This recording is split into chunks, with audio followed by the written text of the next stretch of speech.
দর্শক বন্ধুরা, আশা করি আপনারা ভালো আছেন, সুস্থ আছেন।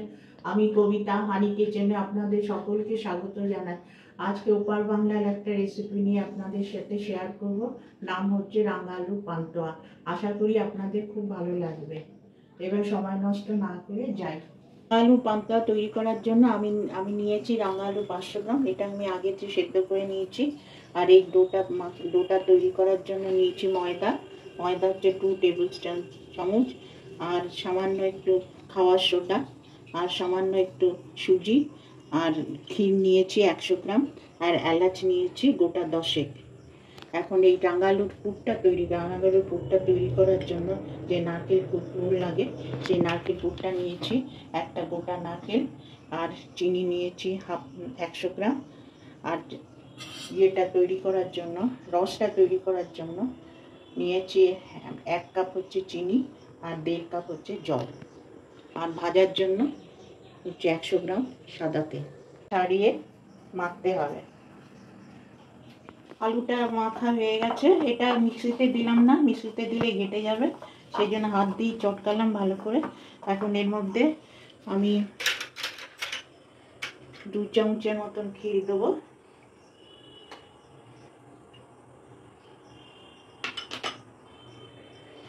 ময়দা দেবো, এটা হচ্ছে 2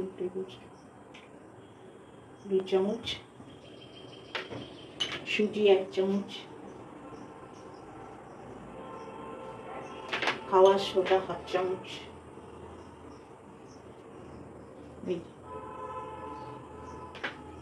চিনি দিতে হবে 3 চামচের মতো,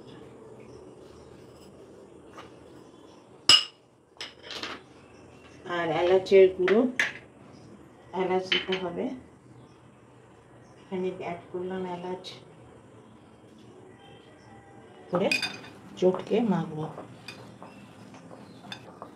এটা ভালো করে চটকে নিয়ে ভালো করে পেস্ট করে নিয়ে এটাকে মিনিট 5-7 রেখে দিতে হবে ডোটা তৈরি করে।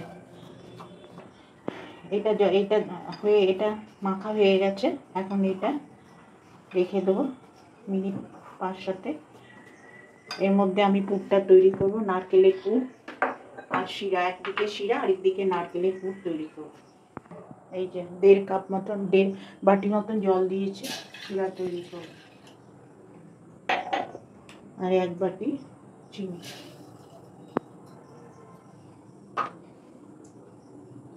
কড়াইতে এখন নারকেলের পুরটা তৈরি করব। এটা সামান্য একটু চিনি দিয়ে পুরটা তৈরি করব। পুরটা প্রায় হয়ে এসছে। এখন একটু ক্ষীর দেবো এর মধ্যে, 2 চামচের মতন ক্ষীর, আর এলাচ, একটু এলাচ দিতে হবে।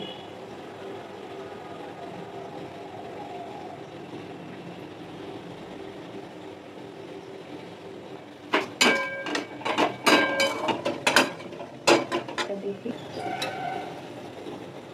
রসটা ঘন হয়ে গেছে। এবার এটা নামিয়ে দেবো।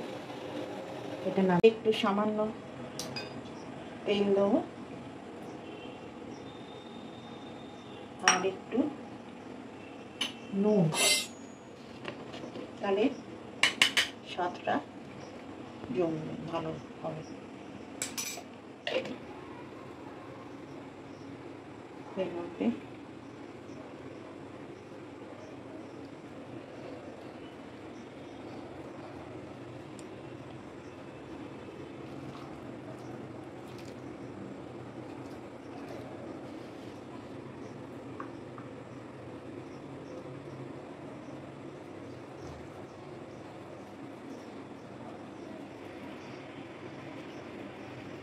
বাকিগুলো এরকমভাবে গড়ে নিতে হবে।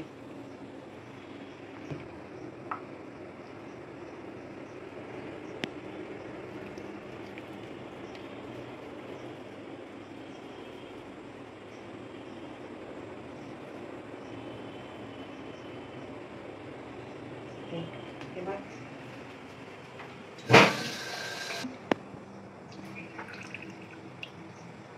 এখন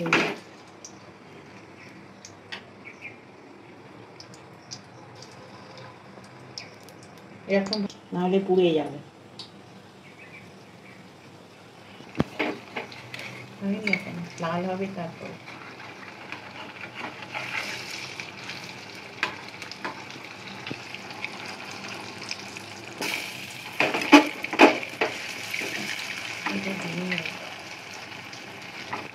এইভাবে বাকিগুলো ভাজবো।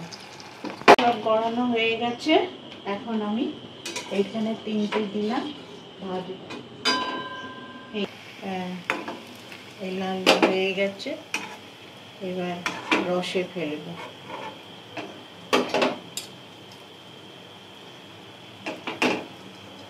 এই এই রসে এবার এইভাবে সব কটা এখন দই দেখি।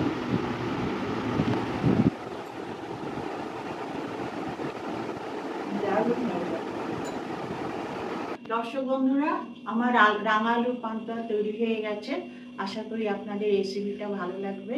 আমার রেসিপিটা যদি ভালো লেগে থাকে তাহলে আমার ভিডিওটা লাইক করবেন, শেয়ার করবেন এবং আমার চ্যানেলটা সাবস্ক্রাইব করবেন, কমেন্ট করবেন।